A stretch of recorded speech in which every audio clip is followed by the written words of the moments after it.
Hey y'all, welcome to my mini series, The Process Chat, where I bring conversations surrounding getting started in business, exit planning, and everything in between. I'm Adriana, your operational guide to helping you build processes so you can focus on progress. Today's episode is talking about using AI for your policies and processes. So I'm going to just dive in here because I really want to talk about the difference between these things when it comes to using AI in business.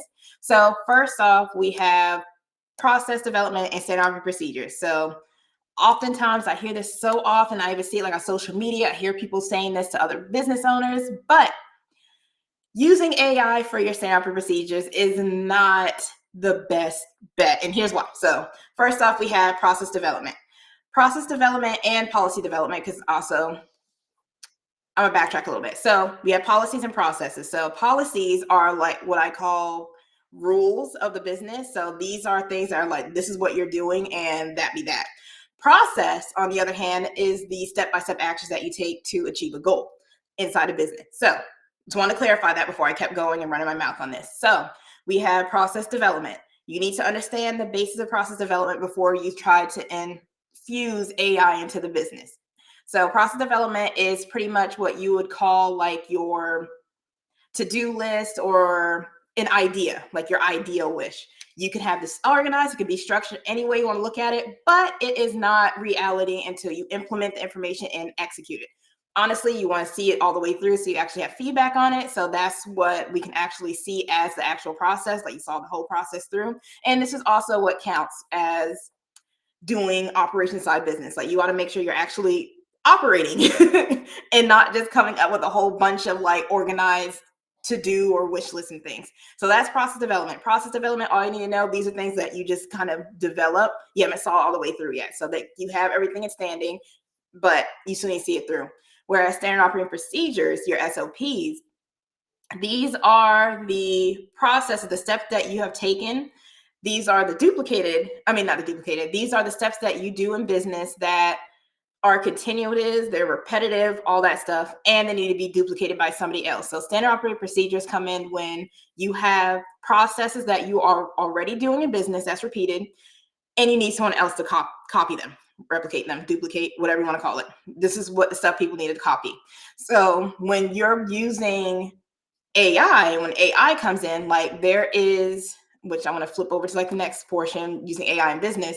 When you're using different AI software to do standard operating procedures, it's more so of an organization piece. It's not things set in stone because people can't create standard operating procedures for you because this is literally your tasks, your steps, your processes that you're doing in business. So there's no way to replicate that. If that, like, we can't do that. Like you can't use a robot to do something that you're already doing in business. Like you can use it to structure things, but it can't be done for you because it's something that you should already be doing. So like if you're trying to use AI to like help you come up with different policies and processes, it's good. Again, it's good for ideas, but it's not something that you need to write in stone. And this goes for anything really in business. Like with templates that we purchase, workbooks, all that stuff, even as someone that creates templates and workbooks for businesses, it's not something that is set in stone because you still have to infuse your process into it. You got to infuse the steps that you're already doing inside business into these templates and all this stuff. So this is why too, you want to be mindful of AI. So like when you're using AI in business, there are, especially when it comes to internal processes, like because we're focused on policy and processes. So like when it comes to using your internal processes, again, this may be just me being biased. I don't like putting too much personal information because there was like instances where things are being copied, like the copyright laws and stuff are fuzzy. So like that's not something I want to do. You don't want to feed it, even though you can train the machine to work for you because like a secondary assistant. That's why at least what I call mine. I'll be real. Like I use mine as like a little assistant to an extent. So like even though you're using it as like maybe like an assistant or anything, I still treat it as like another person. Like, do I want this person knowing every little bit of the business I'm trying to do, or like what I'm doing now? That could be given to someone else down the line. If the answer is no, which I'm sure it is, the way to work around that, because like AI pretty much is just like it generates general information for you. Like, of course, you could train it to like read your voice and give you really like exact information, but at the end of the day, it's still it's still a lot. Like, you don't want to feed too much of your internal process to anything, really. Of course, there's playbooks. Like, I will say, like, there's different like SOP software, playbooks, things like that, where it comes in. And again, it doesn't necessarily do your standard operating procedures for you. It helps structure them. So just want to throw that out there. And like when it comes to me using it as a process consultant, again, I only focus on using the outline. So like if someone wanted me to make templates, like I do onboarding a lot, like I'll do like the overviews, like sections of certain things. It's like, can you help me come up with how this section should be bullet point? Like how can I make this more easy to read? Things like that without feeding like the actual internal step-by-steps the companies are doing. So that's what that works for. And what's up? Yeah, give me a minute. Okay, and that's what that works for. Lost my train of thought, sorry. And that's what that works for. So there's that. So we have the AI, excuse me. So if you don't see this on camera, my son just came in. So that's what that is. So excuse me for that. I will help you just a moment. And yeah, so like using AI processes and everything. Excuse me as I try to regain my thoughts before I figure out how I want to wrap this up.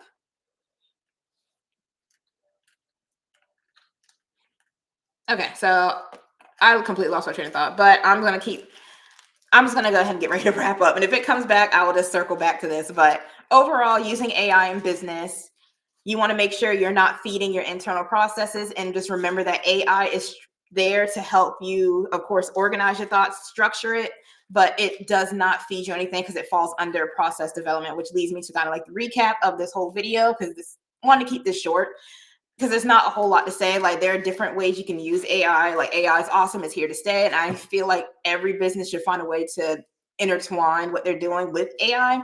However, you should be mindful of how much information you put into it, especially things like Gemini, ChatGPT and stuff. Like even for myself, like I personally use like meeting notes, AI note takers, things like that. Love them. Like it saves so much time because there were times where I used to have to go through videos like 3-4 times just to listen, take notes, try to write out the transcript and stuff, and then apply it to like the software, whatever person was using. Took a long time. AI helped simplify that. But again, we want to be mindful of how we're using AI and making sure it's not replacing like your thought process. Because at the end of the day, the business is, of course, it has this solid systems that all businesses have, but like how you do certain things, your process is what makes you your processes and your rules, policies. They are yours. So you want to make sure you're mindful of how much of that you want to share with it. So stop there. If you have any questions, feedback, or anything, feel free to leave comments below or shoot me a message on LinkedIn. Other than that, that's all I have when it comes to doing AI, talking about AI for your process and policies.